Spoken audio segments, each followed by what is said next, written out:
Hello dear student, आज एक और इम्पोर्टेंट सेशन में आप सभी का स्वागत है। तो स्टूडेंट, आज के सेशन में हम लोग बात करेंगे एनसीईआरटी की साइंस में क्लास 7th का चैप्टर नंबर 5, जिसका नाम है अम्ल, क्षारक और लवण, मतलब एसिड, बेस एंड साल्ट। चलिए शुरू करते हैं चैप्टर को और देख लेते हैं चैप्टर नंबर 5 में अम्ल, क्षारक और लवण चैप्टर में क्या क्या दिया गया है। सबसे पहले हम लोग बात करेंगे अम्ल और क्षार जो होता है, जिसको हम लोग क्षारक भी बोलते हैं, वो क्या होते हैं। तो यहाँ दिया गया है दही, नींबू का रस, संतरे का रस और सिरके का स्वाद जो होता है वो खट्टा होता है। तो देखिए, जनरली हम लोगों ने सारी चीजों का टेस्ट किया हुआ है, जो इनका स्वाद होता है वो कैसा होता है, खट्टा होता है। इन पदार्थों का स्वाद जो होता है खट्टा इसलिए होता है क्योंकि इनमें अम्ल होता है, एसिड होते हैं। तो इसका मतलब ये है कि जितनी भी चीजें जिनमें एसिड पाई जाती है उनका जो स्वाद होता है वो खट्टा होता है। आगे दिया गया ऐसे पदार्थों की रासायनिक प्रकृति अम्लीय होती है। एसिड शब्द की उत्पत्ति लैटिन शब्द के एसियर से हुई है, जिसका अर्थ खट्टा होता है। तो इसका मतलब ये है कि अम्ल का अगर डिफिनेशन की बात करें तो हम लोग बोलेंगे कि जितनी भी चीजें जो हमें खट्टा लगता है स्वाद में, उसको हम लोग बोलते हैं अम्ल। और जो एसिड होता है उसका जो उत्पत्ति हुई है वो एसियर नामक वर्ड से हुआ है। आगे दिया गया है इन पदार्थों में पाए जाने वाले अम्ल प्राकृतिक अम्ल होते हैं। तो यहाँ पे किन पदार्थों की बात की गई है, तो देखिए जो दही हो गया, नींबू हो गया, नींबू का रस, संतरे का रस, सिरका जो है, वो सभी प्रकृति से में प्राप्त होने वाली चीजें हैं। तो इनमें जो पाए जाने वाला जो अम्ल होता है उसको हम लोग प्राकृतिक अम्ल कहते हैं। तो देखिए कुछ कृत्रिम अम्ल भी होते होंगे। तो जो यहाँ जितने भी जो अम्ल होते हैं जो लेबोरेटरी में बनाए जाते हैं उनको हम लोग बोलते हैं कृत्रिम अम्ल। आगे देख लेते हैं। आगे दिया गया है समानतः ऐसे पदार्थ जिनका स्वाद कड़वा होता है और जो स्पर्श करने पर साबुन जैसे लगते हैं क्षारक कहलाते हैं। इन पदार्थों की प्रकृति क्षारकीय होती है। तो देखिए अम्ल मतलब जो खट्टा लगता है वो, और क्षार मतलब जिनका स्वाद कड़वा होता है वो क्षार होते हैं। जो क्षार होते हैं वो स्पर्श करने में, जो बेस होते हैं उनको जब हम लोग स्पर्श करते हैं तो वो साबुन जैसे लगते हैं। इनकी जो प्रकृति होती है वो क्षारीय होती है। आगे हमारा है कि जो सूचक होते हैं वो कौन होते हैं। तो देखिए हम लोगों ने अम्ल क्षार के बारे में पढ़ लिया। अब सूचक का दिया गया है, जो सूचक होते हैं वो क्या होते हैं। तो आगे दिया गया है कोई पदार्थ अम्लीय है अथवा क्षारकीय है, इसका परीक्षण करने के लिए विशेष प्रकार के पदार्थों का उपयोग किया जाता है। ये पदार्थ सूचक कहलाते हैं। तो देखिए अभी हम लोग जितनी प्रकृति में चीजें पाई जाती हैं, अगर वो जो होती है स्वाद में कड़वी हैं तो जरूरी नहीं है कि वो क्षार हैं। इसलिए क्षार का पता करने के लिए कुछ सूचक का यूज होता है। जो सूचक होते हैं वो विशेष प्रकार के पदार्थ होते हैं जो कि अम्ल और क्षार जो कैरेक्टर होता है चीजों का उसको निर्धारित करते हैं। आगे देखा है सूचकों में जब अम्लीय अथवा क्षारकीय पदार्थ युक्त विलयन में मिलाया जाता है तो उनका रंग बदल जाता है। देखिए जो सूचक होते हैं अगर उनको अम्ल और क्षार में मिला दिया जाता है तो उनका रंग बदल जाता है। वो अपने रंग के हिसाब से बताते हैं कि ये जो सोल्यूशन है वो एसिडिक है या फिर बेसिक नेचर का है। जैसे हल्दी हो गया, लिटमस हो गया, गुड़हल की पंखुड़ियां हो गई आदि कुछ प्राकृतिक रूप से पाए जाने वाले सूचक होते हैं। देखिए इस बार जो बीपीएससी का एग्जाम हुआ है उसमें पूछा गया था इनमें से कौन सा सूचक है, और ऑप्शन में हल्दी वाला ऑप्शन दिया गया था। तो हम लोग याद रखेंगे जो हल्दी होता है, लिटमस होता है और गुड़हल की जो पंखुड़ियां होती हैं, जो पत्तियां होती हैं, वो प्राकृतिक सूचक के अंतर्गत आते हैं। बहुत सारे ऐसे पदार्थ हैं जो कि कृत्रिम सूचक के रूप में पाए जाते हैं, लेकिन आपसे एग्जाम में पूछता है कौन कौन सी चीजें होती हैं जो प्राकृतिक सूचक होते हैं। तो हम लोग बोलेंगे हल्दी, लिटमस और गुड़हल की पंखुड़ियां होती हैं। आगे हमारा है कि देखिए यहाँ पे क्या है, कुछ अम्ल का नाम दिया गया है और दिया गया है कि किसमें पाया जाता है। ये जो टेबल है वो मोस्ट इंपॉर्टेंट है, इसको हमें याद रखना बहुत जरूरी है। क्योंकि जो एग्जाम होता है अगर एसिड बेस से क्वेश्चन बनाता है तो अधिकतर जो क्वेश्चन होते हैं वो यहीं से आते हैं। तो हम लोग पढ़ लेते हैं जो अम्ल का नाम है वो, और वो किस चीज में पाया जाता है। तो देखिए यहाँ पहला हमारा है एसिटिक अम्ल। देखिए जो एसिटिक अम्ल होता है वो सिरका में पाया जाता है। सिरका का जो फॉर्मूला होता है वो होता है CH3COOH। इसको हम लोग बोलते हैं एसिडिक अम्ल, मतलब एसिटिक एसिड। और देखिए जो फॉर्मिक एसिड होता है वो चींटी के डंक में पाया जाता है। तो ये क्या होता है, HCOOH। फॉर्मिक एसिड जो होता है वो आपके चींटी के डंक में पाया जाता है। अगला है सिट्रिक एसिड। तो जितने भी देखिए सिट्रस फैमिली में आने वाले जितने भी फल होते हैं उनमें सिट्रिक अम्ल पाया जाता है। जैसे जो नींबू कुल के जो होते हैं जिसको हम लोग बोलते हैं सिट्रस फल, जैसे संतरा हो गया, नींबू हो गया, ये सब क्या कहलाते हैं, सिट्रस फल कहलाते हैं। इन्हीं के अंदर सिट्रिक एसिड पाई जाती है। तो हम लोग याद रखेंगे। आगे है लैक्टिक एसिड। तो लैक्टिक एसिड जो होती है वो दही में पाई जाती है। जो दही होता है खट्टा होता है थोड़ा, वो खट्टा किस लिए होता है, क्योंकि उसमें लैक्टिक एसिड पाया जाता है।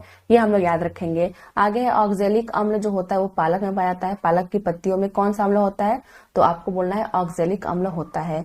आगे है एस्कॉर्बिक अम्ल, जिसको हम लोग बोलते हैं विटामिन सी। तो जितने भी खट्टे फल होते हैं हम लोग बोलते हैं कि उसमें विटामिन सी होता है। जैसे आंवला हो गया, सिट्रस फल हो गया, सिट्रस फल मतलब नींबू, संतरा, ये सब जितनी भी चीजें होती है वो सिट्रस फल के अंतर्गत आती हैं। तो जो एस्कॉर्बिक अम्ल होता है वो इन सभी फलों में पाए जाते हैं जो खट्टे होते हैं। आगे है टार्टरिक अम्ल। तो देखिए जो टार्टरिक अम्ल होते हैं वो इमली हो गया, कच्चा अंगूर हो गया, कच्चा आम हो गया, इन सब चीजों में पाया जाता है। तो दिया गया है ऊपर बताया गया सभी अम्ल प्राकृतिक अम्ल में के अंतर्गत आते हैं। तो हम लोगों ने जितना भी पढ़ा है अभी, चाहे सिरका हो, चाहे चींटी का डंक हो, चाहे नींबू फैमिली हो, दही हो, पालक हो, आंवला हो, इमली हो, ये सभी क्या होते हैं, प्रकृति से हमें प्राप्त होते हैं, इसलिए हम लोग बोलते हैं प्राकृतिक अम्ल। अब हम लोग कुछ पढ़ लेते हैं क्षार के बारे में। यहाँ पे है क्षारक का नाम और यहाँ पे है किस में पाया जाता है। तो देखिए यहाँ कैल्शियम हाइड्रोक्साइड है, वो चूने के पानी में पाया जाता है। चूने का पानी जो होता है उसको हम लोग बोलते हैं कैल्शियम हाइड्रोक्साइड। आगे है अमोनियम हाइड्रोक्साइड। तो देखिए यहाँ पे इंपॉर्टेंट क्वेश्चन बनता है, कांच, खिड़की के कांच जो होते हैं वो साफ करने के लिए जो उपयुक्त मार्जक होते हैं उनमें पाया जाता है अमोनियम हाइड्रोक्साइड। आगे है सोडियम हाइड्रोक्साइड और पोटेशियम हाइड्रोक्साइड। तो जो साबुन होता है, साबुन में सोडियम और पोटेशियम हाइड्रोक्साइड पाया जाता है, इसलिए जो साबुन हमारा होता है वो क्षारीय प्रकृति का होता है। आगे है मैग्नीशियम हाइड्रोक्साइड। तो देखिए यहाँ पे है दूधिया मैग्नीशियम, मतलब मिल्क ऑफ मैग्नीशिया, जिसको हम लोग बोलते हैं MgOH का ट्वाइस, इसको हम लोग बोलते हैं मैग्नीशियम हाइड्रोक्साइड, इसको हम लोग बोलते हैं मिल्क ऑफ मैग्नीशिया। यहाँ से मोस्ट इंपॉर्टेंट क्वेश्चन बनता है, क्योंकि ये मिल्क ऑफ मैग्नीशिया कई साल पूछा गया है। सबसे पहले तो इसका फॉर्मूला ही पूछ देता है, तो हम लोग याद रखेंगे MgOH का ट्वाइस, इसका फॉर्मूला है। जो ट्वाइस रहेगा ये बाहर रहेगा, ये कुछ इस प्रकार से रहेगा MgOH का ट्वाइस। तो ये आपका हो गया मैग्नीशियम हाइड्रोक्साइड, तो हमें याद रखना है। आगे देख लेते हैं, ये टेबल हमें जरूर याद रखना है। आगे है कि हमारे आसपास के प्राकृतिक सूचक, हमारे आसपास कौन कौन से प्राकृतिक सूचक होते हैं। तो हम लोगों ने हल्दी के बारे में पढ़ा था, लिटमस के बारे में पढ़ा था और गुड़हल के पंखुड़ियों के बारे में पढ़ा था। तो यहाँ पे लिटमस के बारे में दिया गया है, तो देख लेते हैं। लिटमस प्राकृतिक रंजक, देखते हैं सामान्य रूप से उपयोग किया जाने वाला प्राकृतिक सूचक लिटमस है। देखिए जब भी हम लोग अम्ल क्षार की बात करते हैं तो हम लोग बोलते हैं red litmus paper, blue litmus paper. तो ये लिटमस होता है वो क्या है, लाइकेन सैक से निष्कर्षित किया जाता है। जो लाइकेन होता है उसमें क्या क्या होता है, उसमें आपका होता है शैवाल। जो लाइकेन होता है उसमें एक तो शैवाल होता है और एक आपका होता है कवक, जिसको हम लोग बोलते हैं फंजाई। एल्गी और फंजाई जो होता है उनका जो सिम्बायोटिक रिलेशनशिप होता है, सहजीवन वाला संबंध होता है, उसको हम लोग बोलते हैं लाइकेन। और जो लाइकेन होता है उससे लिटमस निकालते हैं हम लोग। यहाँ पे दिया गया है रेड लिटमस पेपर और यहाँ पे दिया गया है ब्लू लिटमस पेपर। आप लोग देख सकते हैं। तो क्वेश्चन पूछता है कि लिटमस जो होता है वो कहाँ से प्राप्त होता है, तो हम लोग बोलेंगे कि लाइकेन से प्राप्त होता है। अच्छा देखिए लाइकेन जो होता है उसका एक और कैरेक्टर होता है कि ऐसे स्थान जहाँ पे SO2 सल्फर डाइऑक्साइड या फिर सल्फर वाले जो इलाके होते हैं अगर प्रदूषित है तो वहां पे लाइकेन नहीं उगते हैं। तो ये आपका क्वेश्चन बनता है कि ऐसा जो लाइकेन होता है वो किस इलाके में नहीं उगता है। तो जहां SO2 वाला माहौल होता है, अधिकता होती है, वहां पे लाइकेन नहीं उगते हैं। आगे देख लेते हैं। आगे है आसुत जल में इसका रंग माव मतलब नील शोणित होता है। तब जब इससे अम्लीय विलयन मिलाया जाता है तो यह लाल हो जाता है और जब क्षारीय विलयन मिलाया जाता है तो यह नीला हो जाता है। तो देखिए जो लाइकेन हमारा होता है, जो उसका लिटमस पेपर होता है, जब उसको हम लोग अम्ल में डालते हैं तो वो लाल हो जाता है और जब हम लोग उसको क्षार में डालते हैं तो वो नीला हो जाता है। आगे यह विलयन के रूप में अथवा कागज की पट्टियों के रूप में उपलब्ध होता है, जिन्हें लिटमस पत्र कहते हैं। तो हम लोगों ने फिगर देखा हुआ है लिटमस पत्र का, ये आपका लिटमस पत्र है। यहाँ पे अगर जो विलयन हमारा अम्लीय है, अम्लीय अगर एसिडिक हमारा विलयन है तो वो लाल हो जाएगा, और अगर बेसिक है मतलब क्षारीय तो वो क्या होगा, ब्लू कलर का हो जाता है। तो ये आपको पट्टियों के रूप में होता है, फिर सोल्यूशन के रूप में मिल जाता है। आगे है सामान्यतः यह लाल और नीले लिटमस पत्र के रूप में उपलब्ध होता है। तो आप लोगों ने देखा कि यह लाल और नीले लिटमस पत्र के रूप में उपलब्ध है। आगे है ऐसे विलयन जो लाल अथवा नीले लिटमस पत्र के रंग को परावर्तित नहीं करते हैं, उदासीन विलयन कहलाते हैं। तो देखिए एसिडिक और बेसिक विलयन के बारे में हम लोग को पढ़ा कि अगर एसिडिक विलयन होता है तो वो लिटमस पत्र को लाल कर देता है, और अगर बेसिक है तो वह लिटमस पत्र को नीला करता है। लेकिन कुछ ऐसे विलयन होते हैं कि जो लिटमस पत्र के रंग को परिवर्तित नहीं करते हैं, उसको हम लोग बोलते हैं उदासीन विलयन। ऐसे विलयन न तो अम्लीय होते हैं और न ही क्या होते हैं, क्षारकीय होते हैं। हल्दी एक अन्य प्राकृतिक सूचक है। तो अभी हम लोगों ने लिटमस के बारे में पढ़ा, फिर हम लोगों ने हल्दी के बारे में पढ़ा है कि जो हल्दी होता है वो एक अन्य प्राकृतिक सूचक है। तो यहाँ हम लोग पढ़ लेते हैं। तो यहाँ पे देखिए दिया गया है, परीक्षण दिया गया है, हल्दी के विलयन का प्रभाव दिया गया है और टिप्पणी दिया गया है। तो देखिए जो हल्दी का जो आपका विलयन होता है, अगर नींबू का रस है तो जो हल्दी का विलयन होता है वो क्या होता है कि आपका रंग परिवर्तित नहीं करता है। क्या प्रभाव होता है? तो परिवर्तन नहीं होता है, परिवर्तन नहीं होता है। अगर संतरे का रस है तो संतरे का रस भी खट्टा होता है, मतलब अम्लीय होता है, तो उसमें नींबू जो होता है परिवर्तन नहीं करता है। सिरका भी होता है जो वो खट्टा होता है तो परिवर्तन नहीं होता है। जो मिल्क दूधिया मैग्नीशियम होता है, इसको हम लोग मिल्क ऑफ मैग्नीशिया कहते हैं, MgOH का ट्वाइस जो होता है वो क्या होता है? क्षार होता है। तो जो हल्दी होता है वो क्षार से रिएक्शन करने के बाद वो उसको रेड कर देता है, लाल कर देता है। जो खाने वाला सोडा होता है वो भी क्या होता है? क्षारकीय होता है। NaHCO3 जो होता है, सोडियम बाइकार्बोनेट, मतलब खाने वाला सोडा, वो क्या कर देता है? हल्दी के साथ रिएक्शन करने के बाद वो उसको रेड बना देता है। आगे है चूने का पानी। तो जो चूने का पानी होता है, CaOH का ट्वाइस जो होता है, कैल्शियम हाइड्रोक्साइड, वो भी क्या होता है? क्षारीय प्रवृत्ति का होता है और हल्दी के साथ रिएक्शन करने के बाद वह उसको रेड बना देता है। आगे है कि जो शक्कर होता है वो क्या होता है? तो जो देखिए शक्कर जो होता है वो ना ही अम्लीय और ना ही क्षारीय होता है, इसलिए इस पर कोई प्रभाव नहीं होता है, परिवर्तन नहीं होता है। इसको हम लोग ऐसे कर देते हैं। आगे है नमक। तो जो नमक होता है वो भी क्या होता है? एक तरह से उदासीन होता है, ना अम्लीय होता है ना क्षारीय होता है, इसलिए जो हल्दी होता है उस पर भी रिएक्शन नहीं करता है। तो ये आपका इस प्रकार से हो जाता है। देखिए जो हमारे डिटर्जेंट और जो साबुन होते हैं वो क्या होते हैं? क्षारीय प्रवृत्ति के होते हैं। तो जैसा जो हमारा कपड़ा होता है, अगर किसी कपड़े पे हल्दी लगा हुआ है और हम लोग उसको साबुन या फिर डिटर्जेंट से धोते हैं, तो जो जितना दूर तक वो लगा होता है हल्दी, उतना दूर तक एकदम रेड हो जाता है। वो किस वजह से होता है? देखिए जो हल्दी होती है वो प्राकृतिक सूचक है, और जो हमारा जो डिटर्जेंट है वो क्या है? क्षार है, इसलिए वो किस कलर का देता है? रेड कलर देता है। यहाँ पे लिख लेते हैं जो हल्दी होती है, हल्दी वो कैसा रंग देता है? तो देखिए अम्ल एक हो गया और एक हो गया क्षार, ये क्षार हो गया। तो जो अम्ल के साथ उसका रिएक्शन होता है वो क्या करता है? जो हल्दी होता है अम्ल के साथ रंगहीन होता है। रंगहीन का मतलब क्या होता है? देखिए आपको एग्जाम में ऐसा ही दिया रहेगा। तो रंगहीन का मतलब है कि वो अपना रंग नहीं बदलता है। तो जो हल्दी होता है वो पीला रंग का होता है, तो जो हमारा सोल्यूशन होगा वो पीले रंग का ही होगा, किसी और रंग का नहीं होता है। लेकिन हल्दी अगर क्षार से रिएक्शन करता है तो वो लाल रंग देता है। यहाँ हम लोग लिख लेते हैं लाल रंग। तो इस प्रकार से हम लोग समझेंगे जो हल्दी होता है अम्ल के साथ रंगहीन होता है और क्षार के साथ लाल होता है। आगे देख लेते हैं तीसरा हमारा जो प्राकृतिक सूचक था उसमें तीसरा गुड़हल आता है। अब गुड़हल के बारे में पढ़ेंगे। तो देखिए यहाँ पे है गुड़हल के पुष्प का सूचक अम्लीय विलयनों को गहरा गुलाबी, जिसको हम लोग मेजेंटा बोलते हैं, और क्षारकीय विलयनों को हरा कर देता है। तो देखिए ये क्या है? ये क्षारक है। अगर हम लोग इसमें गुड़हल का जो पुष्प होता है उसमें मिलाते हैं तो ये किस कलर का है? हरा कलर का है, हरा हो गया। और जो आपका अम्ल होता है, अम्ल के साथ क्या करता है? जो गुड़हल होता है वो अम्ल के साथ क्रिया करने पर उसको मेजेंटा कलर देता है, मेजेंटा कलर देता है। तो हम लोग याद रखेंगे गहरा गुलाबी कलर कभी भी लिखा हुआ नहीं आता है, जब भी आएगा वो मेजेंटा कलर ही लिखा हुआ आता है। तो इस प्रकार से हम लोग याद रखेंगे जो गुड़हल होता है वो अम्ल के साथ गहरा गुलाबी, जिसको हम लोग मेजेंटा बोलते हैं, वो रंग देता है, और क्षारकीय विलयन के साथ हरा रंग देता है। क्वेश्चन सिर्फ यही पूछता है कि जो प्राकृतिक सूचक होते हैं वो कौन कौन से हैं। तो हम लोग बोलेंगे कि आपका लिटमस हो गया, हल्दी हो गया, गुड़हल हो गया। फिर पूछेगा जो लिटमस होता है वो कौन कौन सा कलर देता है। तो देखिए जो लिटमस होता है, यहाँ पे हम लोग लिख लेते हैं एक शॉर्ट फॉर्म में। जो लिटमस हमारा होता है, लिटमस वो क्या करता है? एक होता है आपका अम्ल, यहाँ पे हो गया, और यहाँ पे आपका क्षार हो गया। देखिए जो लिटमस होता है वो अम्ल के साथ लाल हो जाता है, लाल, और जो क्षार होता है उसके साथ नीला हो जाता है। फिर आपका हल्दी दूसरा होता है, हल्दी। तो जो हल्दी होता है वो अम्ल के साथ रंगहीन होता है, मतलब कोई भी अपना रंग परिवर्तन नहीं करता है, और क्षार के साथ क्या होता है? लाल हो जाता है। और हम लोगों ने क्या पढ़ा? गुड़हल पढ़ा। गुड़हल क्या होता है? अम्ल के साथ ये मेजेंटा देता है, मेजेंटा, और क्षार के साथ क्या करता है? ये हरा देता है। तो इस टेबल को हमें याद रखना है, क्योंकि जो क्वेश्चन होते हैं वो मोस्टली इसी टेबल से पूछे जाते हैं। आगे देख लेते हैं। आगे आपका है एक फिनाफ्थलीन। जो फिनाफ्थलीन होता है वो क्या होता है?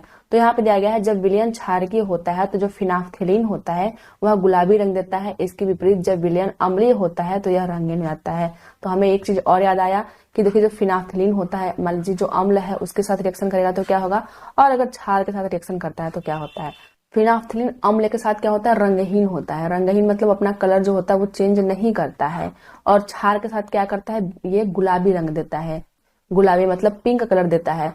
कभी भी यहाँ पे मेजेंटा लिखा हुआ नहीं आएगा, हमेशा गुलाबी रंग लिखा हुआ आएगा। लेकिन गुड़हल वाले में जब अम्ल से क्रिया किया था तो मेजेंटा बनाया था, इसलिए वहां पे मेजेंटा लिखा हुआ आता है। यहाँ पे दिया गया है जो गुड़हल होता है वो अम्ल के साथ मेजेंटा कलर बनाया है, इसलिए जो है मेजेंटा लिखा हुआ आता है। अगला हमारा हेडिंग है उदासीनीकरण। पढ़ लेते हैं। किसी अम्ल और किसी क्षारक के बीच होने वाली अभिक्रिया उदासीनीकरण अभिक्रिया कहलाती है। तो पहला तो क्वेश्चन हमारा यही से बनता है कि जो उदासीनीकरण जो अभिक्रिया है वो कैसे होती है या फिर किस वजह से होती है। तो हम लोग बोलेंगे कि जब अम्ल और क्षार के बीच क्रिया होती है तो उदासीनीकरण अभिक्रिया कहलाती है। देखिए जो अभिक्रिया होती है उसमें क्या होती है, ऊष्मा निकलती है, ऊष्मा क्षेपी अभिक्रिया है। तो इसमें हम लोग याद रखेंगे कि ऊष्मा क्या होती है, निर्मुक्त होती है, और साथ साथ क्या क्या बनते हैं, लवण और जल बनते हैं। यहाँ से मोस्ट इंपोर्टेंट क्वेश्चन बनता है, ये जो जितने भी स्टेटमेंट लिखे गए हैं आपके, यही स्टेटमेंट से क्वेश्चन डायरेक्ट उठा के पूछता है कि जो उदासीनीकरण प्रक्रिया होती है वो कैसे होती है। तो हम लोग बोलेंगे अम्ल और क्षार जब क्रिया करते हैं तब ये होती है। तो फिर पूछेगा कि जो ये क्रिया होती है उसमें ऊष्मा जो होती है वो निकलती है या फिर अवशोषित होती है। तो हम लोग बोलेंगे कि इस प्रक्रिया में जो ऊष्मा होती है वो निकलती है। फिर बोलेगा कि जो बनता है वो क्या बनता है, तो हम लोग बोल देंगे साल्ट और वाटर बनते हैं, मतलब लवण और जल बनते हैं। आगे है उदासीनीकरण अभिक्रिया में एक नया पदार्थ निर्मित होता है जिसको हम लोग क्या बोलते हैं, लवण बोलते हैं, साल्ट बोलते हैं। आगे देख लेते हैं। यहाँ दिया गया है जब किसी अम्लीय विलयन में क्षारकीय विलयन मिलाया जाता है तो दोनों विलयन एक दूसरे के प्रभाव को उदासीन कर देते हैं। जब किसी अम्ल और क्षारक के विलयन को उचित मात्रा मिलाया जाता है तो विलयन की प्रकृति न तो अम्लीय रहती है और न ही क्षारकीय रहती है। मतलब अगर हम लोग एक निश्चित अनुपात में अम्ल और क्षार को मिलाते हैं तो जो सॉल्यूशन हमारा बनता है, जो हमारा विलयन बनता है, उसको हम लोग बोलते हैं उदासीनीकरण प्रक्रिया। और इस प्रक्रिया द्वारा जो हमारा बनता है प्रोडक्ट उसको हम लोग बोलते हैं साल्ट, मतलब हम लोग बोलते हैं कि लवण बना है। आगे देख लेते हैं। यहाँ पे देखिए एक रिएक्शन दिया गया है कि अम्ल जो होता है, यहाँ पे अम्ल है और यहाँ पे क्षार है, बनाया क्या है, लवण और जल बनाया है, और ऊष्मा निर्मुक्त होती है। यहाँ इंपॉर्टेंट क्वेश्चन बनता है कि जो ऊष्मा होती है वो निर्मुक्त होती है। अब इस जो अभिक्रिया है उसको हम लोग एग्जाम्पल समझते हैं। तो यहाँ पे क्या है, हाइड्रोक्लोरिक अम्ल है जिसको हम लोग HCl बोलते हैं। तो जो HCl होता है वो क्या है, एसिड है। और यहाँ पे आपका सोडियम हाइड्रोक्साइड है जिसको हम लोग NaOH बोलते हैं। तो ये आपका क्या है, बेस है, ये आपका बेस है, बेसिक नेचर का है। अगर दोनों रिएक्शन करते हैं तो क्या बनता है, NaCl। देखिए जब भी आपका HCl प्लस NaOH जो रिएक्शन करता है तो जो आपका HCl का जो Cl है वो Na पे अटैक करता है और जो OH है वो H पे अटैक करता है। तो इस प्रकार जो बनता है वो बनता है NaCl और प्लस H2O बनता है। तो वही दिखाया गया है कि यहाँ क्या बना है, NaCl है जो कि क्या है, लवण है, लवण। और क्या बना है, जल बना है, और ऊष्मा जो है वो निकली है। यहाँ पे हम लोग बोलेंगे जो ऊष्मा होती है वो निर्मुक्त होती है। तो ये जो एग्जाम्पल है मोस्ट इंपोर्टेंट एग्जाम्पल है। बिल्कुल यही एग्जाम्पल डायरेक्ट एग्जाम में उठा के पूछ देता है। आगे देख लेते हैं। आगे है दैनिक जीवन में उदासीनीकरण के उदाहरण। देखिए जो हमारी डेली लाइफ होती है उसमें कई प्रोसेस ऐसी होती है जहाँ पे उदासीनीकरण जो प्रक्रिया होती है काफी इंपॉर्टेंट हो जाती है। जैसे अपाचन है। अब जो अपाचन होता है वो क्यों होता है, तो देखिए जब भी हमारे पेट में हाइड्रोक्लोरिक अम्ल की मात्रा बढ़ जाती है तो हमें जो हमारा भोजन होता है वो अच्छी तरीके से डाइजेस्ट नहीं हो पाता है, और हमारे जो पेट है जो उसमें अम्लीय प्रकृति बढ़ जाती है। इस वजह से जो हमें होता है अपाचन की क्रिया हो जाती है। तो पढ़ लेते हैं। हमारे आमाशय में हाइड्रोक्लोरिक अम्ल पाया जाता है, यह भोजन का पाचन में हमारी सहायता करता है, लेकिन आमाशय में अम्ल की आवश्यकता से अधिक मात्रा होने से अपच हो जाता है। कभी कभी अपच काफी कष्टदायक होता है। आगे देख लेते हैं। आगे है कि अपाचन से मुक्ति पाने के लिए हम दूधिया मैग्नीशियम, देखें यहाँ पे फिर से आया दूधिया मैग्नीशियम, मतलब MgOH का ट्वाइस, जिसको हम लोग बोलते हैं मिल्क ऑफ मैग्नीशिया, जैसा कोई प्रति अम्ल लेते हैं तो आपसे पूछेगा कि प्रति अम्ल कौन सा है इसमें से, तो आप लोग को ऑप्शन में या तो फॉर्मूला दिया रहेगा या फिर हिंदी में नाम दिया रहेगा। तो अगर आपको फॉर्मूला दिया गया है तो आप MgOH का ट्वाइस वाले पे टिक करेंगे, और अगर आपको हिंदी में दिया गया है तो आपको या तो दूधिया मैग्नीशियम लिखा हुआ मिलेगा या फिर मिल्क ऑफ मैग्नीशिया या फिर मैग्नीशियम हाइड्रोक्साइड। तीनों जो नाम है वो एक ही चीज के नाम है।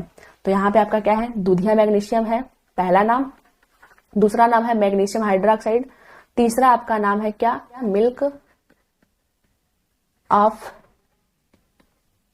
मैग्नीशिया। तो आपको तीनों नाम दे सकता है, तो आप लोग कोई भी नाम में कंफ्यूज मत होना। इन तीनों का जो फॉर्मूला होता है वो MgOH का ट्वाइस ही होता है, जिसको हम लोग बोलते हैं एंटा एसिड, मतलब प्रति अम्ल बोलते हैं।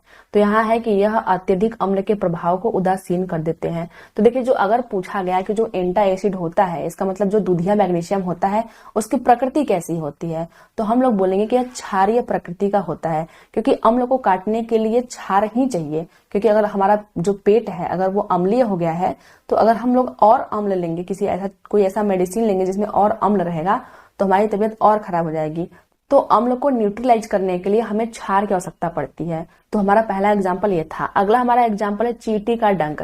तो देखिए, जब भी चींटी हमें काटती है तो हमारे शरीर में क्या करती है, एक द्रव डाल देती है। तो यहाँ पे है, जब चींटी काटती है तो यह हमारे त्वचा में अम्लीय द्रव को डाल देती है। डंक के प्रभाव को नमी युक्त खाने का सोडा, सोडियम हाइड्रोजन कार्बोनेट तथा अथवा कैलामाइन विलयन मलकर उदासीन किया जा सकता है, जिसमें जिंक कार्बोनेट होता है। तो देखिए, जो चींटी का डंक होता है वो क्या होता है, अम्लीय होता है। अब जो खाने वाला जो सोडा होता है उसका जो फॉर्मूला होता है वो होता है NaHCO3। ये भी जो आपका फॉर्मूला है काफी इंपॉर्टेंट है, क्योंकि क्वेश्चन में फॉर्मूला पूछ देता है, एग्जाम में आपका फॉर्मूला पूछ देता है। तो हम लोग याद रखेंगे, जो खाने वाला सोडा होता है उसको हम लोग बोलते हैं सोडियम हाइड्रोजन कार्बोनेट, या फिर हम लोग बोलते हैं सोडियम बाई कार्बोनेट, या हम लोग बोलते हैं खाने वाला सोडा। तो जो चींटी का डंक होता है या तो खाने वाला सोडा से ठीक होगा, या फिर हम लोग कैलामाइन का यूज करते हैं, जिसको हम लोग बोलते हैं जिंक कार्बोनेट। इसका मतलब होता है ZnCO3 जो होता है, जो जिंक कार्बोनेट होता है उसको हम लोग बोलते हैं कैलामाइन। याद रखेंगे, जो कैलामाइन होता है वो आपका क्षारीय प्रवृत्ति का होता है और चींटी के डंक पर काफी यूजफुल होता है। देखिए, इसमें एनसीईआरटी के जितने भी लाइन दिए गए हैं उन सभी से एक एक क्वेश्चन बनता है, इसलिए इसमें कोई भी लाइन ऐसा नहीं जिसको हम लोग स्किप करें। जैसे यहीं पे पूछ देगा जो कैलामाइन होता है उसका फॉर्मूला क्या होता है, तो हम लोग बोलेंगे उसका फॉर्मूला होता है ZnCO3, या फिर हम लोग बोल सकते हैं जिंक कार्बोनेट। आगे देख लेते हैं। अगला हमारा है मृदा उपचार। तो मृदा उपचार के लिए हम लोग कैसे उदासीनीकरण प्रक्रिया करते हैं, तो देखिए, मृदा में क्या होता है, कभी कभी अत्यधिक अम्लीय हो जाएगा या फिर कभी कभी अत्यधिक क्षारीय हो जाएगा। तो यहाँ पे दिया गया है, जब मृदा अत्यधिक अम्लीय हो जाती है तो उसे बिन बुझा हुआ चूना कैल्शियम ऑक्साइड, मतलब CaO, बिन बुझा हुआ चूना CaO, अथवा बुझा हुआ चूना कैल्शियम हाइड्रोक्साइड, मतलब CaOH का ट्वाइस, कैल्शियम हाइड्रोक्साइड, जैसे क्षारकों से उपचारित करते हैं। अगर मृदा जो हमारा है अम्लीय हो गया, मतलब हम लोग क्या कर रहे हैं, खाद का यूज कर रहे हैं। अब कई खाद ऐसे होते हैं जो हमारे मिट्टी में अम्ल की मात्रा को बढ़ाते हैं। तो धीरे धीरे अगर हम लोग यूज कर रहे हैं खाद का, तो जो हमारी मिट्टी होती है वो धीरे धीरे एसिडिक हो जाती है। अब एसिडिक के उपचार के लिए हमें मिट्टी में बेस मिलाना होता है।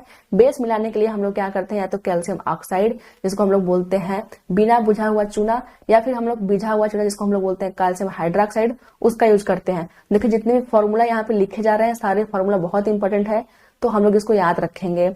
आगे है, जब मृदा जो होती है क्षारकीय हो जाए, अगर मृदा हमारी जो है क्षारीय है तो उसमें हम लोग क्या मिलाते हैं, जैव पदार्थ मिलाते हैं। और देखिए, यही क्वेश्चन है इस बार BPSC PRT में पूछा गया था कि अगर मृदा जो है जो हमारी मृदा है वो क्षारीय है तो हम लोग उसमें क्या मिलाएंगे, तो हम लोग उसमें जैव पदार्थ मिलाते हैं। दिया गया है, जो जैव पदार्थ होते हैं जिसको हम लोग कंपोस्ट खाद बोलते हैं, मृदा में अम्ल निर्मुक्त करते हैं, जो उसकी क्षारीय प्रवृत्ति को उदासीन कर देती है। तो याद रखना है कि अगर मृदा अम्लीय है तो उसमें हम लोग क्या मिलाएंगे, हम लोग बिना बुझा हुआ चूना या फिर बुझा हुआ चूना मिलाएंगे, जिसको हम लोग CaO और CaOH का ट्वाइस बोलते हैं। अगर हमारी मृदा जो है वो क्षारकीय है, मतलब बेसिक है, तो हम लोग उसमें जैव पदार्थ मिलाते हैं, जो कि क्या करते हैं, जो मृदा हमारी होती है उसमें अम्ल निर्मुक्त करते हैं, और जो हमारी मृदा होती है वो क्या होती है, उदासीन हो जाती है। आगे हमारा है कारखानों का अपशिष्ट। देखिए, अब एक और एप्लीकेशन है कारखानों का अपशिष्ट में क्या होता है, तो यहाँ दिया गया है, अनेक कारखानों के अपशिष्ट कचरे में अम्लीय पदार्थ मिश्रित होता है। देखिए, जो भी जितने भी कारखाने जो चीजें निकलती हैं उसमें ऐसे भी कचरे होते हैं, ऐसे भी वाटर होते हैं, गंदे वाटर होते हैं, जिनमें क्या होता है कि ऐसा बहुत सारे वाटर होते हैं जिसमें अम्लीय प्रवृत्ति ज्यादा होती है, ऐसे बहुत से वाटर होते हैं जिनमें क्षारीय प्रवृत्ति अधिक होती है। तो आगे दिया गया, ऐसे जो अपशिष्ट होते हैं उनको सीधे अगर हम लोग जलाशयों में बहा दें, नदियों में बहा दें, विसर्जित कर दें, तो जो मछलियां और अन्य जीव होते हैं उनको अम्ल जो होता है वो नष्ट कर देगा। अगर हमारे वाटर में जो हमारा वेस्ट मटेरियल है तो उसमें अम्ल की मात्रा अधिक है और हम लोग उसको डायरेक्ट नदी में बहा देते हैं, तो जहां पे हम लोग बहाते हैं वहां अम्ल की बहुत अधिक मात्रा अचानक से हो जाएगी।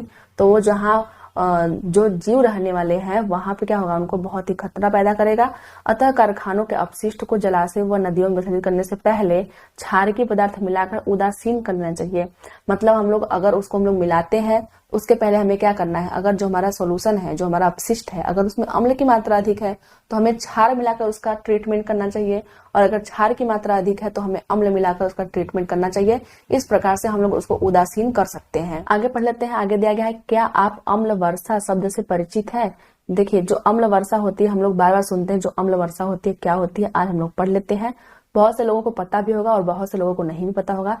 चलिए पढ़ लेते हैं। आगे दिया गया, जैसा नाम से पता चलता है, जब वर्षा के जल में अम्ल की मात्रा अधिक हो जाती है तो वह अम्ल वर्षा कहलाती है। तो देखिए, जो हमारा वाटर होता है, वाटर ना ही अम्लीय होता है और ना ही क्षारीय होता है। अगर उसमें अम्ल की मात्रा अधिक हो जाती है और वो जो वाटर होता है वो आसमान से धरती पे गिरती है तो उसी को हम लोग बोलते हैं अम्ल वर्षा। वर्षा जल अम्लीय इसलिए हो जाता है क्योंकि कार्बन डाइऑक्साइड, सल्फर डाइऑक्साइड और नाइट्रोजन डाइऑक्साइड जैसी अन्य गैसें, जैसे गैस वायु, जो वायु में प्रदूषकों के रूप में निर्मुक्त होती है, वर्षा जल में घुलकर क्रमशः कार्बोनिक अम्ल, सल्फ्यूरिक अम्ल और नाइट्रिक अम्ल बनाती हैं। देखिए, उसी से क्या होता है, अम्ल वर्षा होता है। तो कौन कौन से ऐसे गैसें हैं जो कि रिस्पॉन्सिबल है अम्ल वर्षा के लिए? तो पहला तो हमारा हो गया कार्बन डाइऑक्साइड, दूसरा हमारा हो गया सल्फर डाइऑक्साइड और तीसरा हमारा हो गया नाइट्रोजन डाइऑक्साइड। तो आपसे पूछ सकता है कि अम्ल वर्षा के लिए जिम्मेदार जो गैसें होती हैं वो कौन कौन सी होती हैं, तो हम लोग इन तीनों गैसों का नाम बताएंगे। आगे है कि ये लोग कौन कौन से अम्ल बनाते हैं। तो देखिए, ये क्या बनाते हैं, कार्बोनिक अम्ल बनाते हैं। कार्बोनिक अम्ल बनाते हैं, जब कार्बन डाइऑक्साइड जब घुलेगा वाटर में तो कार्बोनिक अम्ल बनेगा, जब सल्फर डाइऑक्साइड घुलेगा तो सल्फ्यूरिक अम्ल बनेगा, और जब नाइट्रोजन ऑक्साइड बनेगा तो नाइट्रिक अम्ल बनता है। तो ये तीनों क्या है, अम्ल है। तो जो हमारा वाटर होता है काफी अम्लीय रहता है, और जब ये हमारे भवनों पे गिरता है, ऐतिहासिक इमारतों पे गिरता है, पौधों और जंतुओं पर गिरता है तो बहुत ज्यादा क्षति पहुंचाता है। तो यहाँ दिया गया है, अम्ल वर्षा भवनों, ऐतिहासिक इमारतों, पौधों और जंतुओं को क्षति पहुंचा सकता है। तो ये क्या है, अम्ल वर्षा यही होता है। देखिए, एक जो फैक्ट होता है कि ताजमहल का जो रंग है वो धुंधला क्यों हो रहा है, तो या फिर पीला क्यों हो रहा है, तो उसका जो रीजन होता है वो होता है अम्ल वर्षा। आगे है एक, क्या आप जानते हैं, यहाँ पे दिया गया है, हमारे शरीर की प्रत्येक कोशिका में एक अम्ल डीऑक्सी राइबो न्यूक्लिक अम्ल अथवा डीएनए होता है। तो देखिए, हम लोग के अंदर क्या होता है, जो इतनी भी कोशिकाएं बनी होती हैं उनमें कुछ जेनेटिक मटेरियल होते हैं, और जो जेनेटिक मटेरियल होते हैं उनमें क्या होता है, डीएनए होता है। तो जो डीएनए होता है वो क्या होता है, एक एसिडिक नेचर का होता है। यहाँ पे दिया गया है, यह शरीर के अनेक व्यक्तिगत गुणों जैसे हमारे रंग रूप, आंखों के रंग, ऊंचाई आदि का निर्धारण करता है। सभी प्रोटीन जो कि हमारी कोशिकाओं के भाग होते हैं भी एमिनो अम्ल के बने होते हैं। तो देखिए, जो प्रोटीन होते हैं वो भी क्या है, एमिनो एसिड के बने होते हैं। हमारे शरीर में पाई जाने वाली वसा अम्ल होते हैं। हम लोगों ने पढ़ा था कि जब हम लोग जो पाचन वाला जो हम लोगों ने चैप्टर पढ़ा था, तो हम लोगों ने पढ़ा था जो वसा होती है जब वो टूटता है तो वसा अम्ल और ग्लिसरॉल में टूटता है। ये भी जो आपका एग्जाम्पल है वो इम्पोर्टेंट था कि जब वसा होता है किस चीज में टूटता है, तो हम लोगों ने पढ़ा था वसा अम्ल और ग्लिसरॉल में टूटता है। तो यहाँ पे दिया गया है, जो वसा अम्ल जो होते हैं वो भी क्या होता है, एसिडिक नेचर के होते हैं। जो हमारी प्रोटीन होती है वो एमिनो अम्ल में टूटती है, तो भी क्या है, एक एसिडिक नेचर है। और जो हमारा डीएनए है उसमें डीऑक्सी राइबो न्यूक्लिक अम्ल पाया जा रहा है। तो हमारी जो कोशिकाएं हैं उसमें कई चीजें जो होती हैं वो अम्लीय नेचर की होती हैं। हमें सिर्फ ये यहाँ पे पढ़ना था। आगे देख लेते हैं, हम लोग कुछ अब एग्जाम्पल देख लेते हैं। यहाँ पे दिया गया है SO2 प्रदूषण सूचित होता है। तो मैंने आपको पहले ही बताया था, जो SO2 जो होता है उसकी सूचना कौन देता है, क्या वो मैंग्रोव द्वारा होता है या लाइकेन द्वारा होता है या आर्किड द्वारा होता है, उपयुक्त में से एक से अधिक होता है या फिर उपयुक्त में से कोई नहीं होता है। तो देखिए, इस बार जो बीपीएससी पीआरटी का जो पेपर हुआ था उसमें लड़कियों का जो शिफ्ट था उसमें यह क्वेश्चन पूछा गया था। तो इसका जो ऑप्शन नंबर बी होगा वो सही जाएगा। जो लाइकेन्स होते हैं वो SO2 प्रदूषण का सूचना देते हैं। कैसे सूचना देते हैं, तो देखिए, जहां भी SO2 का जो प्रदूषण होता है अगर वो होता है तो वहां के इन्वायरमेंट में कभी भी लाइकेन नहीं उगते हैं। तो ये क्वेश्चन आपका बीपीएससी में पूछा गया है। आगे दिया गया है हमारा क्वेश्चन नंबर 2। यहाँ पे है सोडियम हाइड्रोक्साइड और हाइड्रोक्लोरिक अम्ल, मतलब सोडियम हाइड्रोक्साइड NaOH, और क्या दिया गया है, और हाइड्रोक्लोरिक अम्ल मतलब HCl की अभिक्रिया से सोडियम क्लोराइड और जल बनते हैं। क्या बनता है, सोडियम क्लोराइड मतलब NaCl बनता है, प्लस क्या बनता है, H2O बनता है। यह कौन सी अभिक्रिया है, तो क्या यह विघटन की अभिक्रिया है, संयोजन की है, उदासीनीकरण की है या फिर उपयुक्त में से एक से अधिक, उपयुक्त में से कोई नहीं। तो हम लोगों ने क्या पढ़ा था कि अगर ऐसा कुछ आता है तो हम लोग बोलते हैं क्या कि यह उदासीनीकरण की प्रक्रिया है। ऑप्शन नंबर जो सी हमारा है वो सही हो जाएगा। ये भी क्वेश्चन आपके बीपीएससी में पूछा गया है लड़कियों वाले शिफ्ट में। आगे देख लेते हैं, निम्नलिखित में कौन सा अम्ल क्षार का संकेतक है। तो पहला है हल्दी, दूसरा है खाने वाला सोडा, तीसरा है सिरका और चौथा है उपयुक्त में से एक से अधिक, पांचवा है उपयुक्त में से कोई नहीं। तो देखिए जो हल्दी होता है वो क्या करता है, अम्ल और क्षार की सूचना देता है। जो हल्दी होता है अगर अम्ल है तो जो हल्दी होता है वो रंगहीन होता है, रंगहीन। और अगर क्षार है तो जो हमारा हल्दी होता है वो क्या करता है, लाल रंग देता है। तो ये क्वेश्चन का आपका ऑप्शन नंबर जो ए है वो सही हो जाएगा। आगे है, जब मृदा अति क्षारीय हो जाए तथा उनमें पौधे पैदा नहीं होते हैं तो मृदा की गुणवत्ता में सुधार के लिए क्या मिलाया जाना चाहिए। तो देखिए ये भी बीपीएससी का ही क्वेश्चन है। देखिए सोचिए कि अब एक चैप्टर से कम 4 से 5 क्वेश्चन पूछे गए थे। तो जो अम्ल और क्षार वाला जो चैप्टर होता है काफी इंपॉर्टेंट होता है। इससे हर एक एंट्रेंस एग्जाम में क्वेश्चन जरूर पूछता है। अब आप जितने भी क्वेश्चन देख रहे हैं वो सारे क्वेश्चन बीपीएससी के सिर्फ और सिर्फ लड़कियों वाले शिफ्ट के ये क्वेश्चन है। तो देख लेते हैं कि जब मृदा अति क्षारीय हो जाती है और उसमें पौधे जो होते हैं पैदा नहीं होते हैं तब मृदा की गुणवत्ता में सुधार के लिए हम क्या मिलाते हैं। तो पहला है बिना बुझा हुआ चूना, दूसरा है कैलामाइन का घोल, तीसरा है कार्बनिक पदार्थ, चौथा है उपयुक्त में से एक से अधिक या फिर उपयुक्त में से कोई नहीं। तो देखिए यहाँ बोला गया है जो मृदा है वो अति क्षारीय है, मतलब बेसिक नेचर बहुत ज्यादा बढ़ गया है। अब अगर हम लोग ऑप्शन के हिसाब से देखते हैं तो जो बिना बुझा हुआ चूना होता है इसको हम लोग बोलते हैं CaO बोलते हैं, वो भी क्या है, एक बेसिक नेचर का है। जो कैलामाइन होता है ZN जिंक कार्बोनेट जो होता है हमारा वो भी क्या होता है, बेसिक नेचर का होता है, क्षारीय होता है। तो अगर क्षारीय गुणवत्ता है मृदा की और हम उसमें क्षार मिलाते हैं तो कभी भी मृदा की गुणवत्ता में सुधार नहीं होता है, इसलिए दोनों ऑप्शन तो कभी हो ही नहीं सकते हैं। तीसरा हमारा ऑप्शन है कार्बनिक पदार्थ, तो ये बिल्कुल सही है। जो जैव पदार्थ होते हैं हम लोगों ने पढ़ा था, जो जैव पदार्थ होते हैं वो हमें मिलाना चाहिए जो क्षारीय मृदा होता है। जैव पदार्थ मिलाने से वो क्या करते हैं, मृदा में अम्लीय जो गुण होता है, जो अम्लीय पदार्थ होते हैं उसको निष्कासित करता है। इससे जो होता है, जो मृदा की गुणवत्ता होती है वो सुधर जाती है। तो ऑप्शन नंबर जो सी हमारा होता है वो सही हो जाएगा।